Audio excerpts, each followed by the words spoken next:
अस्सलाम वालेकुम व्यूअर्स, मेरा नाम है फ़रहान और आप सब लोग देख रहे हैं easy math with Farhan YouTube channel. तो आज का जो हमारा टॉपिक है वो प्रॉपर्टीज़ ऑफ डिटर्मिनेंट्स के बारे में है।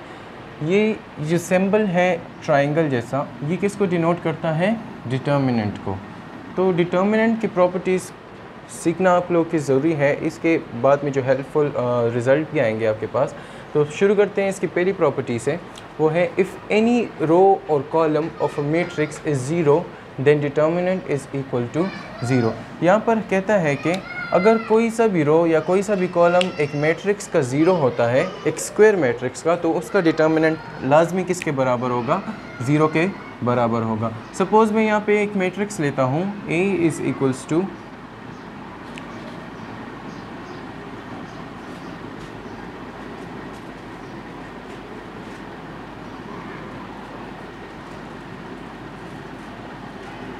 यहाँ पे मैंने 3×3 मैट्रिक्स लिया है। इसको मैं सबसे पहले क्या करता हूँ, डिटर्मिनेंट की शेप में क्या एक्सप्रेस करता हूँ।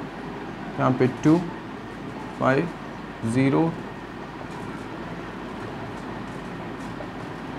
ये मेरे पास क्या हो गया, डिटर्मिनेंट की शेप में मैंने इसको एक्सप्रेस कर दिया। अब इसको एक्सपेंड करते हैं R1 से। R1 तो A डिटर्मिनेंट मेरे पास हो जाएगा +2। ये मैं सिखा चुका हूँ, अगर किसी को ये समझ नहीं आ रहा तो मेरी प्रीवियस वीडियो चेक कर सकता है। प्लस सेकंड में साइन फिर माइनस,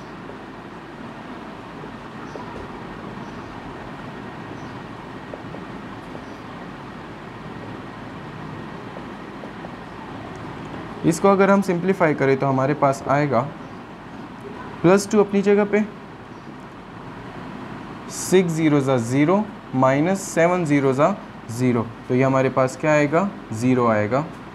और अगर हम यहाँ पर देखें -3, 5 0 0 0 7 0, +4 5 0 0 -0 6 0, तो आंसर हमारे पास 0 आएगा इससे। अब यहाँ अगर आपको मज़ीद सिंप्लीफाई करें तो इससे आएगा A डिटर्मिनेंट, यहाँ पे देखिए 2 0 0, 3 × 0 is 0 and 4 × 0 is also a 0। तो सारे 0 आ रहे हैं, तो इसका डिटर्मिनेंट क्या आ जाएगा?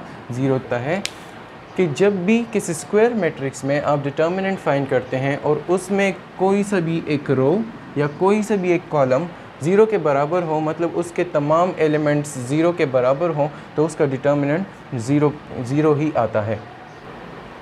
ओके, तो सेकेंड प्रॉपर्टी हमारे पास क्या है? इफ़ एनी टू रोज और columns of a square matrix are identical और proportional then determinant is equals to 0। यहाँ पर हम सबसे पहले तो आइडेंटिकल पहचानेंगे कि ये क्या होता है। इसका मतलब होता है सेम, और प्रोपोर्शनल का मतलब होता है same ratio, in same ratio, ये हमारे पास कह सकते हैं हम इसको। अच्छा, सबसे पहले हम इसको डिफाइन करेंगे आइडेंटिकल को। सपोज़ मेरे पास एक मैट्रिक्स है, स्क्वायर मैट्रिक्स। अच्छा, तो ये मेरे पास एक स्क्वायर मैट्रिक्स है ऑफ ऑर्डर 3×3 में लेता हूँ। यहाँ पर मैं एलिमेंट्स इसके लेता हूँ 2,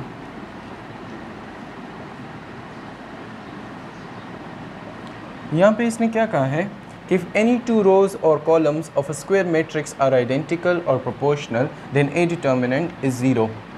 यहाँ पर अगर हम देखें तो इसमें दो रोज़ जो है R1 और R3 वो क्या है?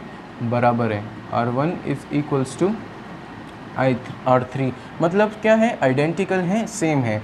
अगर हम इसको ओपन करेंगे और एक्सपेंड करेंगे तो हमारे पास जो डिटर्मिनेंट है वो 0 के बराबर ही लाजमी आएगा। तो चलिए इसको प्रूव करते हैं। एक्सपेंड करता हूँ मैं R1 से, +2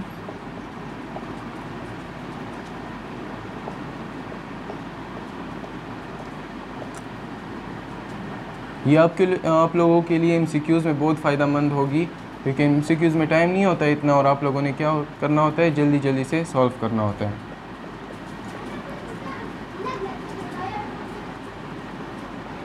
चलिए तो सिंप्लीफाई करते हैं इसको।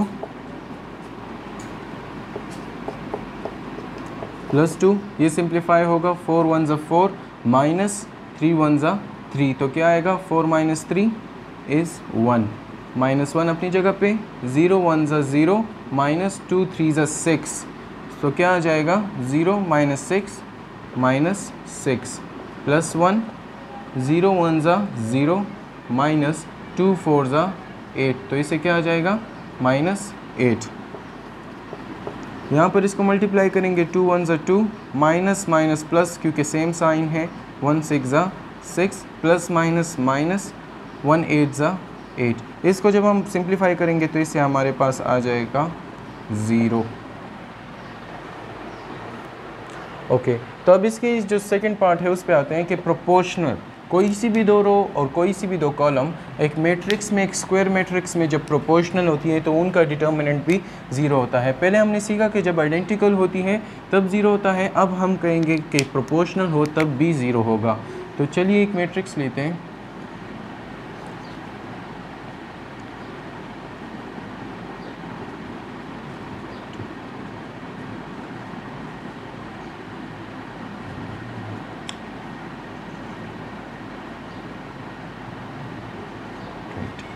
ये मेरे पास एक मैट्रिक्स है ऑफ ऑर्डर 3×3।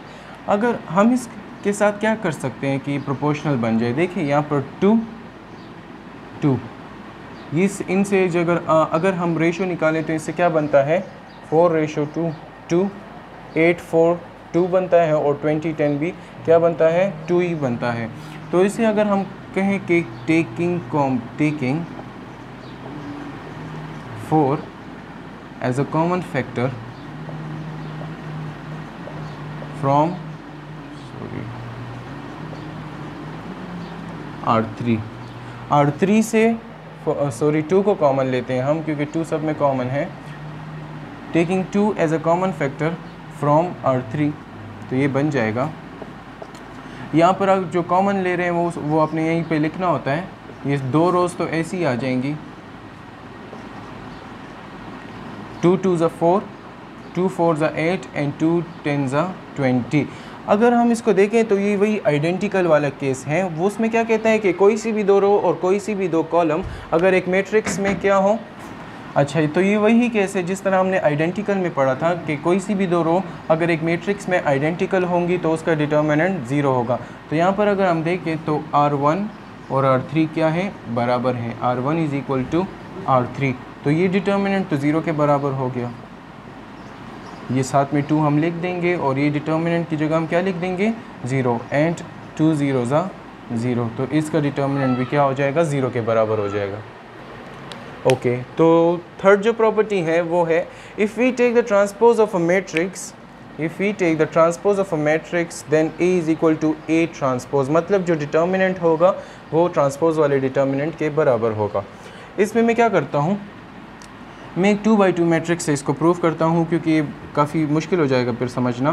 तो चलिए मैं एक मैट्रिक्स लेता हूँ A, suppose I have a matrix A, उसमें मैं एलिमेंट्स लेता हूँ 2 0 4 -1, और इसी मैट्रिक्स का मैं क्या करता हूँ ट्रांसपोज निकाल देता हूँ। तो ट्रांसपोज जो है वो इसका क्या हो जाएगा, रो कॉलम चेंज हो जाएगा, और ये 0 -1। अब देखिए आपने क्या करना है, A का डिटर्मिनेंट निकालना है, तो A का डिटर्मिनेंट निकाल देते हैं। A डिटर्मिनेंट निकाल दिया और फिर A ट्रांसपोज का भी डिटर्मिनेंट निकाल दिया। इससे क्या आएगा 2 × -1 मीन -2, दरमियान में -0 4 ज़ा 0।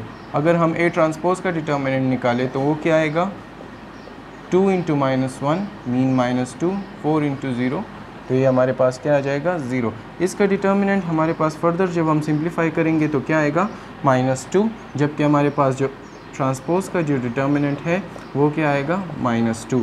तो ये प्रूफ हो गया ये प्रॉपर्टी भी कि जब आप एक मैट्रिक्स का डिटर्मिनेंट निकालते हैं और फिर उसी मैट्रिक्स का आप ट्रांसपोज लेते हैं और फिर उस ट्रांसपोज वाली मैट्रिक्स का डिटर्मिनेंट निकालते हैं तो दोनों का डिटर्मिनेंट क्या होगा, सेम होगा। तो इस केस में हम ये लिख सकते हैं कि A determinant = A transpose determinant, जो कि किसके बराबर है -2 के।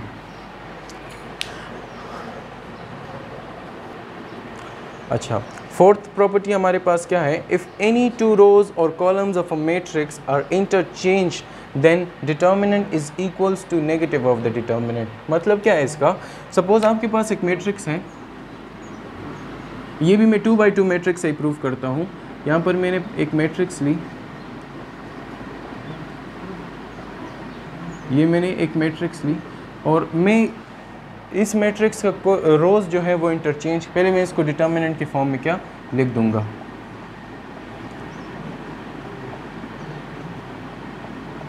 मैं क्या करता हूँ यहाँ पर इन दोनों रोज़ को मैं क्या करता हूँ इंटरचेंज कर देता हूँ, या आप कॉलम्स को भी इंटरचेंज कर सकते हैं। चलिए कॉलम्स को इंटरचेंज करते हैं। मैं क्या करता हूँ यहाँ पर मैं ऑपरेशन लिख देता हूँ,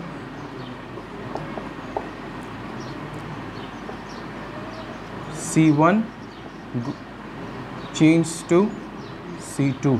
मतलब ये जो एरो है आपके पास, ये इसको क्या, ये क्या रिप्रेजेंट करता है कि एक या कॉलम जो है वो एक इंटरचेंज हो रहे हैं, या अगर आप यहाँ पर R1 R2 लिख दें तो उसका मतलब होगा कि रोज़ एक दूसरे को इंटरचेंज हो रहे हैं। तो इंटरचेंज जब होंगे तो कैसे होंगे, देखिए -1 10 यहाँ पे आ जाएगा, -10 और 2 3 यहाँ पे आ जाएगा।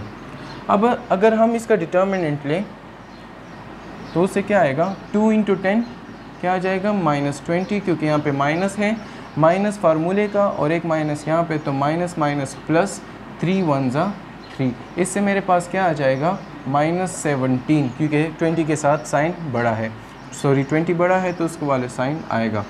अगर हम इसका डिटर्मिनेंट मालूम कर ले तो इससे क्या आएगा, 1 3 ज़ा 3 विथ अ नेगेटिव साइन, और यहाँ पर एक साइन अपना होता है, माइनस माइनस प्लस 10 2 ज़ा 20। अगर हम इसको सॉल्व करें तो इससे क्या आता है +17। तो ये जो प्रॉपर्टी है वो ये भी प्रूफ हो गई कि अगर आप एक मैट्रिक्स का डिटर्मिनेंट निकालते हैं और उसमें से कोई सी भी दो रो और कॉलम्स को इंटरचेंज करते हैं तो उसका जो डिटर्मिनेंट होगा वो एग्जैक्टली उसी तरह होगा with a negative sign. Magnitude में वो सेम होगा लेकिन साइन उसका डिफरेंट होगा। जिस तरह के हमने ये डिटर्मिनेंट ए मैट्रिक्स का निकाला तो उसका डिटर्मिनेंट क्या आया था, -17, लेकिन अगर हम यहाँ पर देखें ये माइनस और इसको हम देखें तो यहाँ पर हमारे पास क्या है, ये डिफरेंट आया है। वेट देखिए, इस मैट्रिक्स का हमारे पास जो डिटर्मिनेंट है वो क्या आया है, -17, जबकि हमने रो को कॉलम्स को इंटरचेंज करने के बाद हमारे पास जो डिटर्मिनेंट आया है वो क्या है, +17। तो जब आप किसी रो को डिटर्मिनेंट निकालते हैं और उसका कोई रो या कॉलम चेंज करते हैं तो नेगेटिव साइन लाजमी लगाएंगे आप इस तरह, तो ये फिर बराबर आएंगे। फिफ्थ नंबर जो प्रॉपर्टी है वो कहती है, if every element of a row or column of a square matrix is multiplied by a real number, say k, then determinant is equal to k of determinant। तो यहाँ पे देखें, अगर मेरे पास एक मैट्रिक्स है, सपोज यहाँ पर मेरे पास एक मैट्रिक्स है 2 3 4,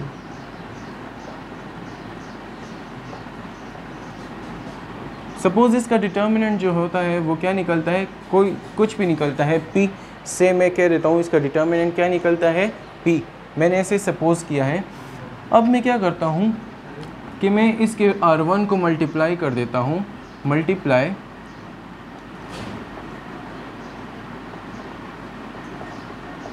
R1 बाय 6। ठीक है, मैं क्या करता हूँ R1 को 6 से मल्टीप्लाई कर देता हूँ, तो ये मेरे पास क्या आ जाएगा, R1 को अगर मैं 6 से करूँगा, 6 2 ज़ा 12, 6 3 ज़ा 18 एंड अगेन 6 3 ज़ा 18 and the two rows were remain same as they वर।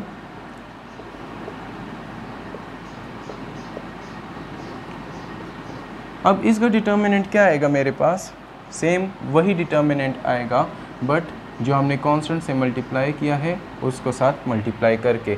अगर हम यहाँ पर कोई सा भी कांस्टेंट मल्टीप्लाई कर दे, कोई सा भी रियल नंबर मल्टीप्लाई कर दे तो उसका डिटर्मिनेंट सेम होगा, बस खाली इसकी एडिशन हो जाएगी, ये उस डिटर्मिनेंट के साथ भी मल्टीप्लाई हो जाएगा।